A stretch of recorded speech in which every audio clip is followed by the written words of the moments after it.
Lawrence Julius Taylor, more known as Lawrence Taylor, was born on February 4th, 1959, and was nicknamed LT. He is a former NFL linebacker who played for the New York Giants and is regarded as the greatest defensive player of all time. Let's take a look back at where it all began. After an All-American career at the University of North Carolina, years 1978 through 1981, Lawrence Taylor was selected by the New York Giants as the second overall selection in the 1981 NFL Draft. Although controversy surrounded the selection due to Taylor's contract demands, the two sides quickly resolved the issue, and Lawrence Taylor was playing football at a high level, extremely dominant. In just his rookie season, Lawrence Taylor was named NFL Defensive Rookie of the Year and the NFL Defensive Player of the Year. Lawrence Taylor is the only player in NFL history to win Rookie of the Year and Defensive Player of the Year. That crack was doing something real right for him.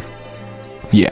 Crack. He smoked a lot of crack. Throughout the 1980s and early 1990s, Lawrence Taylor was a disruptive force at outside linebacker. Throughout the 1980s and 1990s, Taylor was a disruptive force at outside linebacker and is credited with changing defensive game plans, defensive pass rushing schemes, offensive line blocking schemes, and offensive formations used in the NFL. Think of him as like a Shaquille O'Neal, but in NFL defensive terms, and smoked crack. Lawrence Taylor produced double-digit sacks in each season from 1984 through 1990, including a 20.5 sack season, a career high. Lawrence Taylor also won a record of 3 AP NFL Defensive Player of the Year awards. Since then, it's been tied by just JJ Watt and Aaron Donald. Lawrence Taylor is also one of 2 defensive players ever to win the league's most valuable player, where Lawrence Taylor won the award in 1986, the season he had his career high 20.5 sacks. Lawrence Taylor was named first team All-Pro in 8 of his first 10 seasons,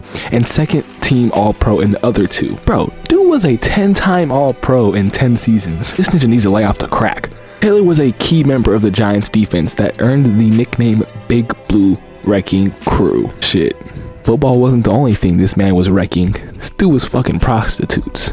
More like big black, let me stop. This very defense, Big Blue Wrecking Crew, led to 2 Super Bowl victories. Lawrence Taylor's dominance on the NFL field was, without a doubt, unquestionable.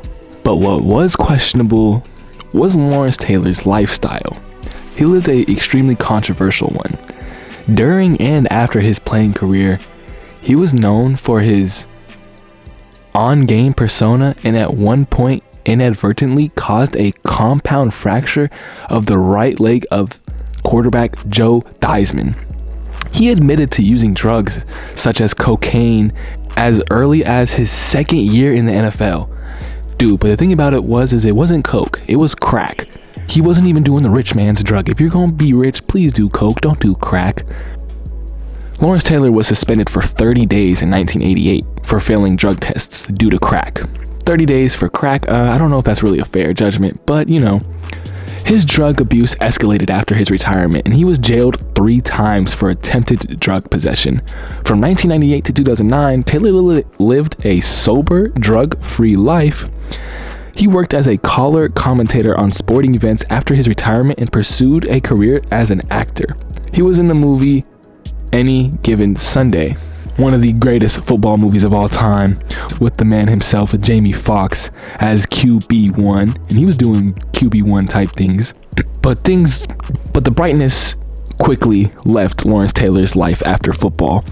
His personal life came under public scrutiny in 2010 when he was arrested for statutorily raping a 16-year-old girl. After he pleaded guilty to sexual misconduct and patronizing a prostitute, Taylor was registered as a low-risk sex offender. Hey, at least it's not high risk, am I right? Now, there's no question that Lawrence Taylor made some bad decisions, but I don't want this video to make it seem like I'm trying to portray him as a bad guy. Now, by any means is Lawrence Taylor a bad person.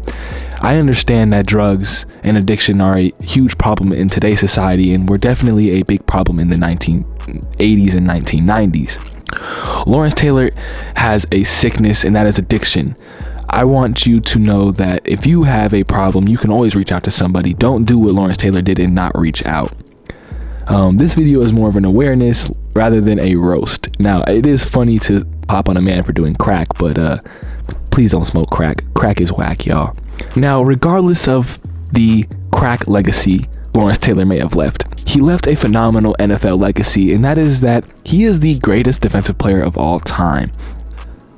Taylor is considered one of the best players to ever play in the NFL and has been ranked as the top defensive player in league history by some news outlets, media members, former players and coaches, and pretty much fans all around the world.